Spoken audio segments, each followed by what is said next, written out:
তুই আমার পোষা পাখি, হৃৎপিঞ্জে তোরে রাখি, মরে যামু যদি উইড়া যা। আসসালামু আলাইকুম গাইস, আশা করি ভালো আছেন, ভালো থাকবেন এই কামনাই করি। ভিডিও ভালো লাগলে লাইক শেয়ার কমেন্ট করে দিবেন, ফলো করে দিবেন আর চ্যানেলটা সাবস্ক্রাইব করবেন, পাশে থাকা বেল বাটন টিপে দিবেন আর কমেন্টে জানাবেন আমার ভিডিও কেমন হচ্ছে।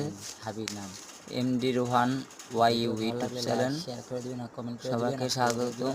ভিডিও ভালো লাগলে কমেন্ট লাইক শেয়ার করে দিবেন, বাটন টিপে দিবেন আর কমেন্ট, এত কষ্ট করে ভিডিও বানার লাইক শেয়ার কমেন্ট করে দিবেন। তাই নতুন নতুন ভিডিও পেতে হলে দেখলে তো অবস্থা যে এই লোকটা চিনেন ভিডিও কেমন হচ্ছে, ঠিক আছে? কেউ খারাপ নজরে নেবেন না, ভালো ভিডিও পাইলে গাড়ি লাইক শেয়ার করে দিবেন, ভালো হলে কমেন্টে জানান ভিডিও কেমন হচ্ছে, কিন্তু কেউ খারাপ ইস্যু নেবেন না, আল্লাহ আর খারাপ ভাববেন না, ঠিক আছে? আমার কাকা হয়, ঠিক আছে? ভিডিও সব ভিডিও সবাই জানি পাই, ওকে।